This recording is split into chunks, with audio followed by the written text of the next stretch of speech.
Well, today's a big day in space as the first U.S. spacecraft returns to the moon in more than 50 years. The Odysseus lander is scheduled to touch down in just a few hours, carrying with it a suite of sensors and cameras which were designed right here in our region.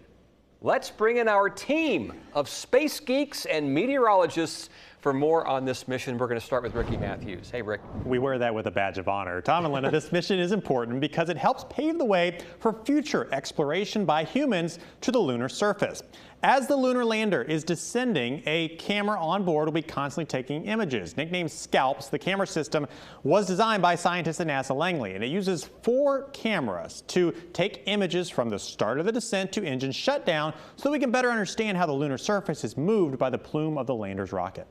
The reason that we want to collect these images is so that we can reconstruct a three-dimensional shape of the topology of the ground, both before and after it's been eroded by the plume or plumes of the rocket. Now this is critical because as we are going to be trying to land bigger and more powerful landers in the future, such as SpaceX's Starship, which NASA has accepted as a landing platform for future Artemis missions, we need to understand how that lunar dirt is moving around. For more on why scientists chose this location, I'm going to toss things over to my other resident space geek friend, Jeff Evanson.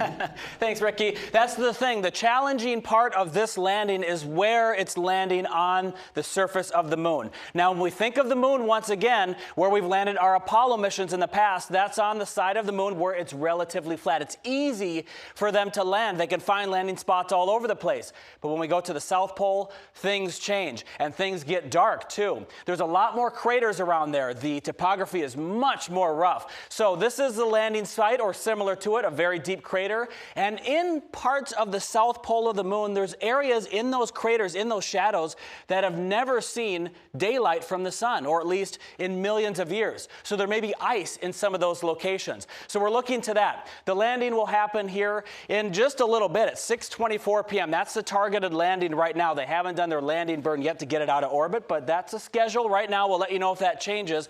Malapert A crater is the name of the region, and it'll be there for approximately 14 days. So hopefully we'll have good weather for that.